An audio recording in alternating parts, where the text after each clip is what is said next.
Good morning, students. Welcome to your chemistry class. And continuing with our topic chemical bonding. Today we are going to do about the bonding parameters. बच्चे अगर हम covalent bond को बताना चाहते हैं, covalent bond को characterized करना चाहते हैं कि किस तरह का है, तो आप उसकी bond length, bond angle, bond energy के साथ बता सकते हो कि बॉन्ड लेंथ कैसी है, बॉन्ड एंगल कैसा है, बॉन्ड एनर्जी कैसी है। तो हम पहले इन डेफिनेशंस के बारे में पढ़ेंगे कि बॉन्ड लेंथ क्या होती है, बॉन्ड एंगल क्या होते हैं, या आपके पास बॉन्ड एनर्जी क्या होती है। तो सबसे पहले हम जो बात कर रहे हैं that is about the bond length. Bond length आपके पास क्या होती है, तो आपके पास दो बॉन्डेड एटम हैं, ठीक है, उनके हम न्यूक्लियाई का जब डिस्टेंस लेते हैं तो that is called a bond length. आपके पास दो एटम है, एक केटायन होता है, एक एनायन होता है, ठीक है, इनके जो डिस्टेंस है between that is called bond length. आपके पास एक एटम है, लेट इसका जो रेडियस आर ए है, दूसरा का रेडियस आर बी है, तो जो टोटल आर है वो किसके इक्वल है, R A plus R B, ठीक है। सो बॉन्ड लेंथ क्या होता है, this is the distance between the centre of nuclei of two bonded atom in the molecule. एक मॉलिक्यूल में जो दो बॉन्डेड एटम है उनके न्यूक्लियाई का सेंटर का distance that is called the bond length. आपके पास एक मॉलिक्यूल है जिसमें दो एटम है, लेट ए एंड बी, ठीक है, तो इनके जो सेंटर ऑफ न्यूक्लियाई, इसका न्यूक्लियस ये है, इसका न्यूक्लियस ये है, इसके बीच के जो डिस्टेंस को हम क्या कहते हैं, बॉन्ड लेंथ कहते हैं। और बॉन्ड लेंथ को बच्चे हम जनरली रिप्रेजेंट कर सकते हैं, units is 1 angstrom. 1 angstrom is equal to 10⁻⁻10 meter, then 1 picometer that is equal to 10⁻12 meter, ठीक है बच्चे।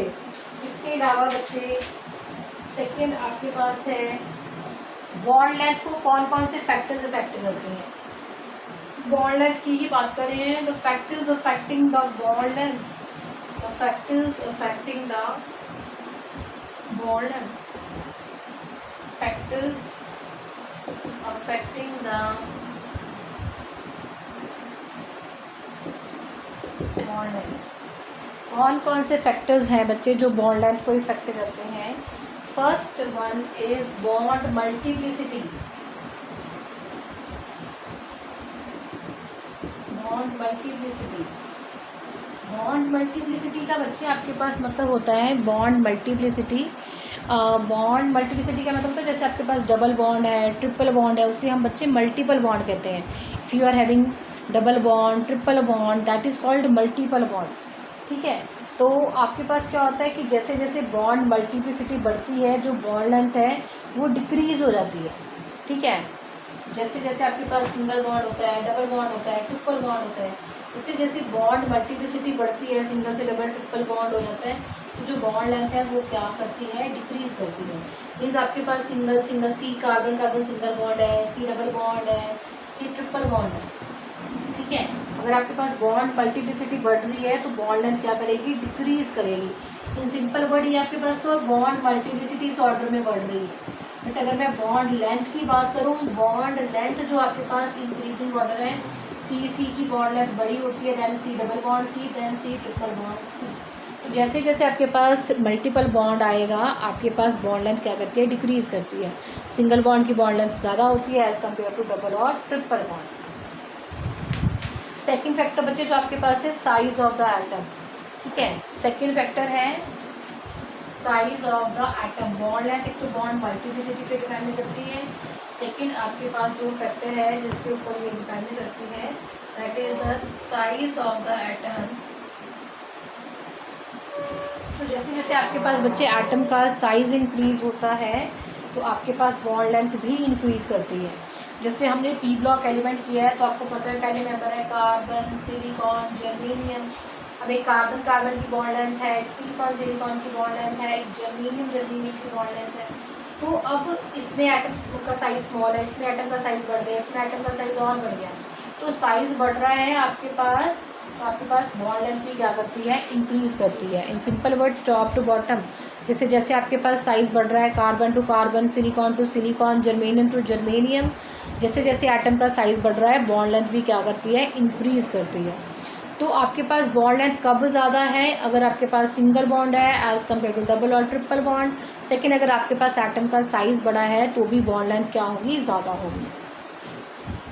सेकेंड बच्चे आपके पास जो फैक्टर है हमारे पास, सेकेंड हम लोग जो करने जा रहे हैं that is the bond energy, bond angle, sorry, second parameter जो हम करने जा रहे हैं बॉन्ड एंगल। अब बॉन्ड एंगल क्या होता है, सिंपल पहले बना के दिखा रही हूँ। जैसे आपके पास वाटर की स्ट्रक्चर है, वाटर में हम बनाए दैट इज OH OH, इनके बीच में जो बॉन्ड एंगल है that is 104.5 degree, that is called bond angle. आपके पास CH4 की फिगर है, हम CH4 की बनाए CH H H H, इनके बीच में जो एंगल होता है वो होता है 109 degree 5 minute, 109 degree 5 minute, that is called bond angle.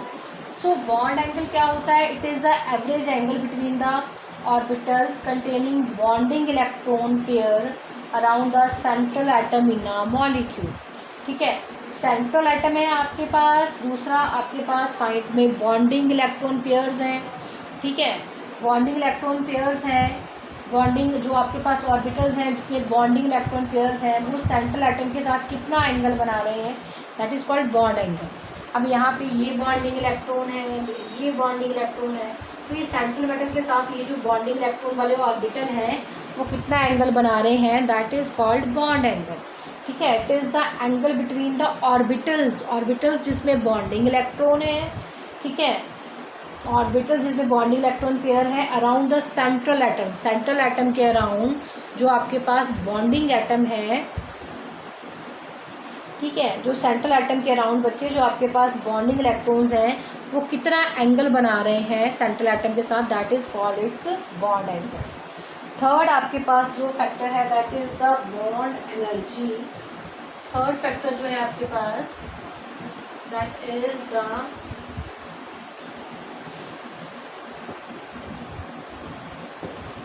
Bond enthalpy और बॉन्ड एनर्जी कहते हैं उसे, बॉन्ड एनर्जी, बॉन्ड इंथैल्पी और बॉन्ड एनर्जी। ठीक है, बॉन्ड एनर्जी या बॉन्ड डिसोसिएशन इंथैल्पी भी कह देते हैं। ठीक है, बट जब दो एटम्स के बीच में बॉन्ड फॉर्म होता है तो एनर्जी क्या होती है, रिलीज होती है। ठीक है, तो जितनी बॉन्ड बनाने के लिए एनर्जी चाहिए, बॉन्ड एनर्जी रिलीज़ होती है, तो बॉन्ड को तोड़ने के लिए भी हमें एनर्जी चाहिए। बॉन्ड को जब हम बनता है तो एनर्जी रिलीज़ होती है, that is called bond energy, और जब हम बॉन्ड को तोड़ते हैं तो भी आपको एनर्जी चाहिए, that is called again bond dissociation energy. तो एक मोल ऑफ बॉन्ड को तोड़ने के लिए हमें जितनी एनर्जी चाहिए होती है that is called its bond dissociation energy. The amount of energy required, the amount of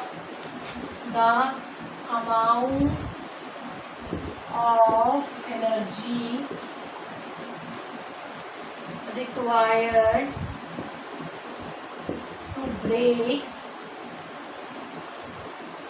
1 mole of a bond, 1 mole of a bond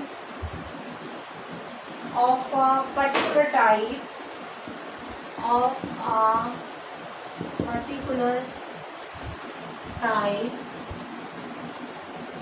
between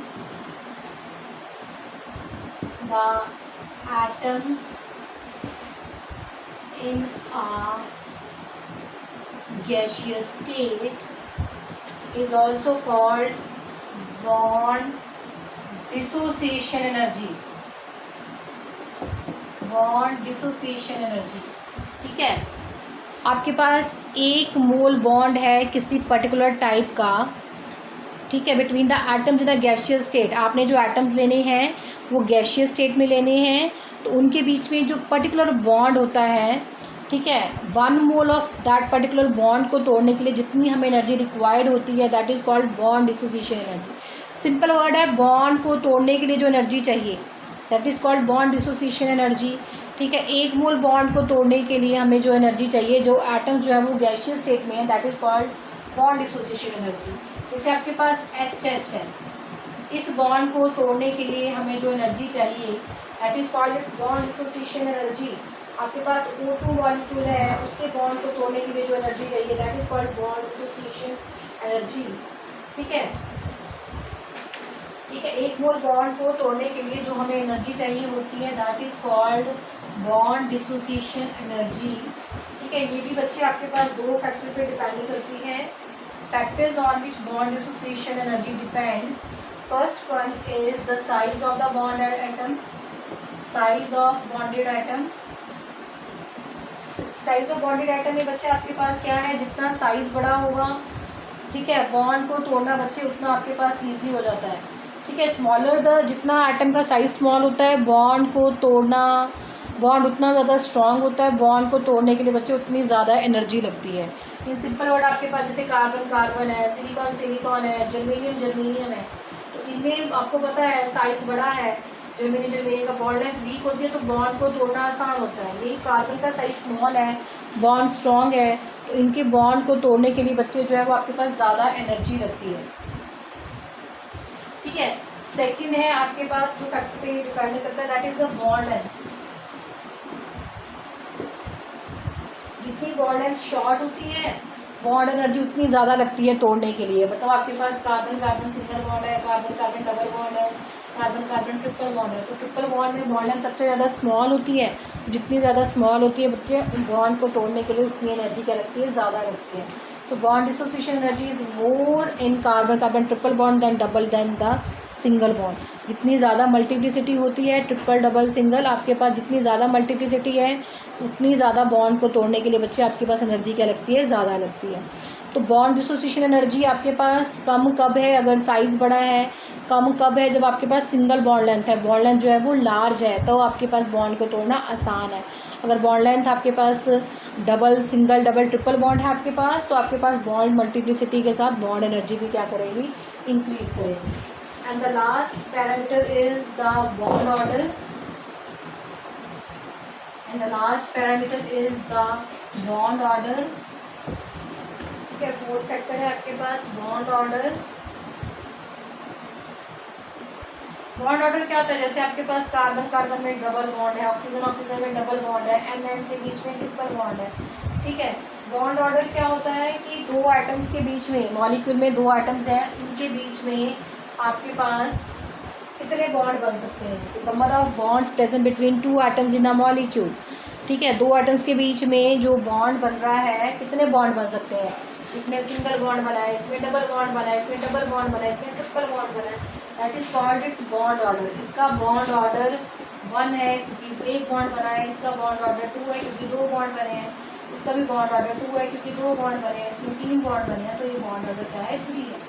तो दो एटम्स के बीच में कितने बॉन्ड बन सकते हैं, the number of bond between two atoms in a molecule is called its bond order. ठीक है,